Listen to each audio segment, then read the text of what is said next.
Min kone ba om åpen relasjon, men jeg var den eneste som var trofast. Jeg heter Erik, jeg er 34 år gammel, og morohistorien utspilte seg i Tromsø, en vakker by nord i Norge, kjent for nordlyset og de kalde, men magiske vintrene. Jeg og Ingrid, min kone på 31 år, hadde vært gift i 8 år. Vi møttes på universitetet i Tromsø, der hun studerte psykologi og jeg studerte marinbiologi. Forholdet vårt hadde alltid vært preget av tillit, latter og eventyr. Vi reiste sammen, sto på ski i Lyngsalpene, og tilbrakte somrene i hytta til foreldrene hennes på Senja. Jeg trodde vi hadde et sterkt bånd, en ekte partnerskap. Men for rundt et år siden kom Ingrid til meg med et forslag som snudde hele livet mitt på hodet.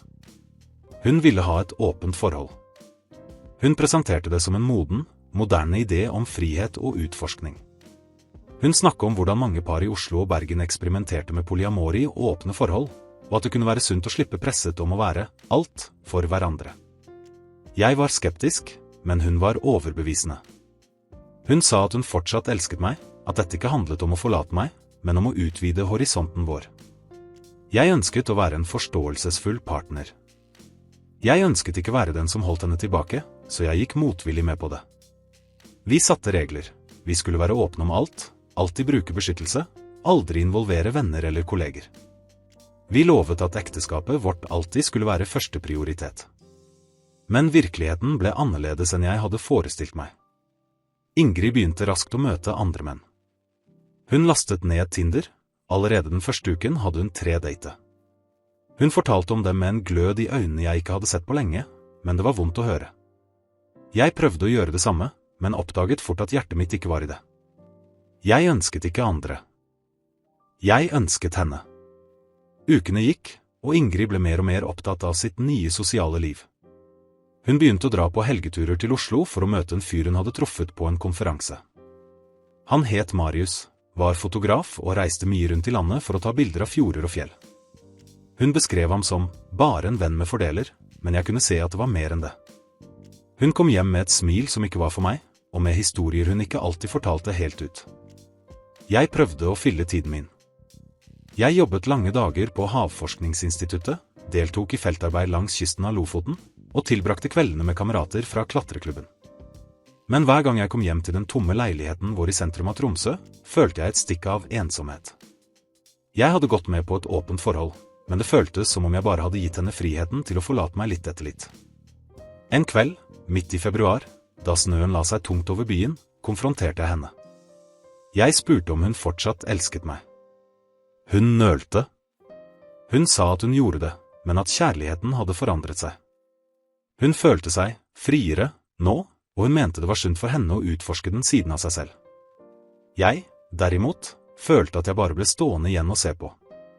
I mars bestemte Ingrid seg for å delta på en kunstfestival i Bergen. Hun fortalte meg at hun skulle bo hos en venninne, men jeg fant senere ut at hun hadde delt hotellrom med Marius. Jeg oppdaget det ved en tilfeldighet, da jeg så et bilde på Instagram av utsikten fra rommet, nøyaktig den samme som hun hadde sendt meg kvelden før. Den lille løgnen gjorde mer vondt enn alt annet. Ikke fordi hun hadde vært sammen med ham, det visste jeg allerede, men fordi hun følte behov for å skjule det for meg, som om vi fortsatt levde i et monogamt forhold. I mellomtiden hadde jeg ingen andre. Jeg hadde muligheter, folk jeg møtte på klatreklubben eller gjennom jobben, men jeg kunne ikke få meg selv til å gå videre. Jeg følte at hjertet mitt fortsatt tilhørte Ingrid, til tross for at hun allerede hadde delt sitt med flere andre. Det hele toppet seg en kveld i april, da hun kom hjem sent, luktet av vin og parfyme, og fortalte meg at hun vurderte å tilbringe mer tid med Marius, for å se hvor det kunne gå. Jeg satt der, stum, med lyden av regn som slo mot vinduet, og innså at jeg kanskje var den eneste i dette åpne forholdet som fortsatt levde som om vi var gift. Mai kom, og med den kom midnattssolen i nord. Vi bestemte oss for å dra til Lofoten, et sted vi alltid hadde drømt om å besøke sammen. Jeg håpet at denne turen kunne være en sjanse for oss å finne tilbake til hverandre. Fjellene var majestetiske, havet glitret under den evige solen, og stillheten mellom oss var til tider nesten behagelig. Men under alt det vakre lå en uro jeg ikke kunne riste av meg. En kveld, mens vi satt på en liten brygge i regnet og så solen nekte å gå ned, ringte telefonen hennes. Hun gikk et stykke unna for å svare, og jeg hørte bare små biter av samtalen, men nok til å forstå at det var Marius på den andre enden. Latteren hennes var den samme som hun pleide å ha bare med meg. Den traff meg hardt. Da hun kom tilbake, sa hun ingenting om samtalen. Vi satt der i stillhet, bare lyden av bølger og måker rundt oss. Jeg følte at vi fysisk var på samme sted, men emosjonelt var vi mil unna hverandre. Da vi kom tilbake til Tromsø, visste jeg at jeg måtte ta en avgjørelse. Jeg kunne ikke leve i et ekteskap der bare jeg var lojal. En kveld, etter at hun hadde lagt seg, satte jeg meg ved kjøkkenbordet og skrev et langt brev. Jeg fortalte henne alt, hvordan jeg følte meg, hvordan hennes valg hadde knust noe i meg, og at jeg ikke kunne fortsette slik. Jeg la ringen min ved siden av brevet. Neste morgen våknet jeg til lyden av gråt.